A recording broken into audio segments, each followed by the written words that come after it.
너도 당해봐라 라고 하면서 똑같이 무는 행동을 하시거나 아니면 맴매나 체벌을 하시는 부모님도 계시는데요. 안녕하세요. 아동심리치료사 및 임상심리사 지혜입니다. 요즘에 센터에 내원하는 연령들이 점점 낮아지고 있는데요. 이렇게 어린 친구들이 센터에 왜 내원할까 라고 많이 궁금하시죠? 그 중에서 가장 큰 어려움을 호소하는 아이는 친구를 물어서 오는 아이들이 대부분입니다.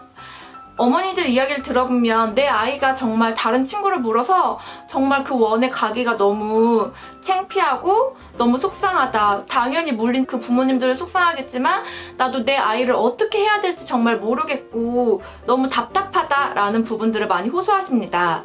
그래서 오늘은 무는 친구를 어떻게 훈육해야 하는지에 대한 코칭을 해드리겠습니다. 우선 무는 행동의 원인은 굉장히 다양합니다.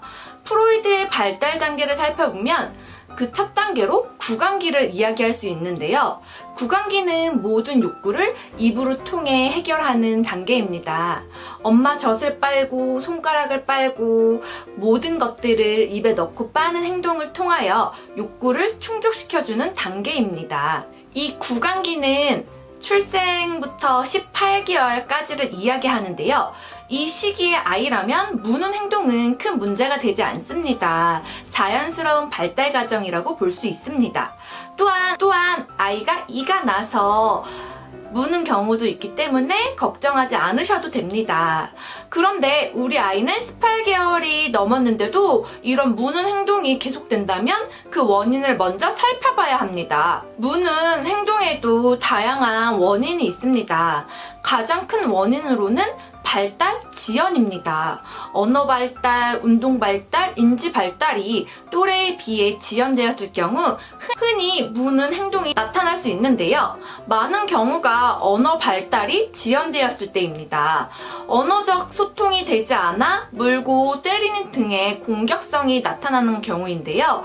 이럴 때에는 반드시 발달 검사를 해보시기를 권유해드립니다. 이러한 발달 지연으로 인하여 원초적인 공격성을 보이기도 합니다. 이럴 경우에는 언어 치료뿐만 아니라 정서적인 치료가 반드시 함께 진행돼야 합니다.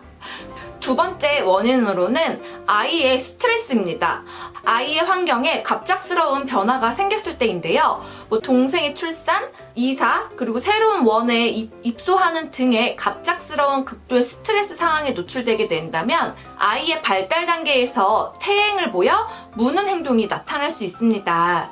그럴 경우에는 아이가 정서적으로 안정화가 될 수 있도록 부모가 마음을 공감해주는 것이 필요합니다. 저의 영상 중 이 위에 있는 훈육 3단계를 시청해 주시면 공감하는 방법이 굉장히 자세하게 나와 있으니 꼭 시청을 해 보시길 바라겠습니다. 세 번째 원인으로는 습관화 또는 장난으로 무는 경우입니다. 처음에는 무는 행동이 나쁜 행동인지 아이는 인지하지 못합니다. 부모들은 아이가 한 번을 물더라도 절대로 웃으면서 그리고 어물쩡하게 넘어가서는 안 됩니다. 아이에게 무는 행동은 절대 물어서는 안 된다고 단호하게 말해주어야 합니다. 부모의 표정과 분위기로 절대 해서는 안 된다는 것을 알게 해주어야 합니다. 어떤 어머니 같은 경우에는 선생님 저는 계속 아이에게 절대 안 된다고 이야기하는데 아이가 계속 물어요 라고 해주시는 분도 계시는데요.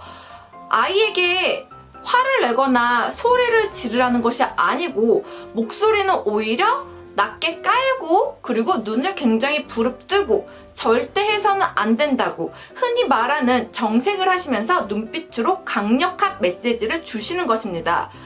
무는 행동은 절대 안 돼 라고 해주시면 됩니다.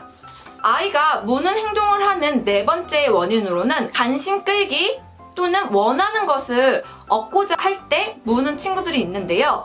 그때에도 우선 너무 과도하게 반응을 하지 마시고요. 아이가 물었을 때 너무 과도하게 반응을 한다면 아이는 부모의 관심을 끌었다 생각을 하고 그 행동을 반복할 수 있습니다. 원하는 것을 얻기 위해 무는 경우는 무는 행동 대신 올바른 소통 방법을 알려주시면 무는 행동이 줄어들 수 있습니다. 누구누구야 뭐가 하고 싶었구나 이게 먹고 싶었구나. 근데 이렇게 물면 엄마는 해줄 수 없어. 누구누구가 엄마 나 이거 먹고 싶어요 라고 이야기하면 엄마는 그때 너가 원하는 거를 더 잘 들어줄 수 있어 라고 반복적으로 이야기해 주시는 게 중요합니다. 무는 행동은 한 번에 고쳐지기는 힘듭니다. 지속적으로 부모가 일관성 있게 아이에게 물면 안 된다고 단호한 태도를 보여주신다면 아이의 무는 행동은 사라질 수 있습니다. 간혹 부모님들 중에서 무는 행동을 하는 아이에게 너도 당해봐라 라고 하면서 똑같이 무는 행동을 하시거나 아니면 맴매나 체벌을 하시는 부모님도 계시는데요. 그건 절대 안 됩니다. 오히려 부모가 이렇게 무는 행동을 보고 아 물어도 되는구나 때려도 되는구나 라고 아이는 생각할 수도 있습니다. 그러니 이런 행동은 절대 하시면 안 되고요. 아이에게 단호하게 이야기해 주시는 게 가장 좋습니다. 대한민국의 모든 부모님들이 행복해지시는 그날까지 육아 코칭 GSM은 응원하겠습니다. 저의 영상이 도움이 되셨다면 좋아요, 구독 부탁드립니다. 감사합니다. 또 만나요.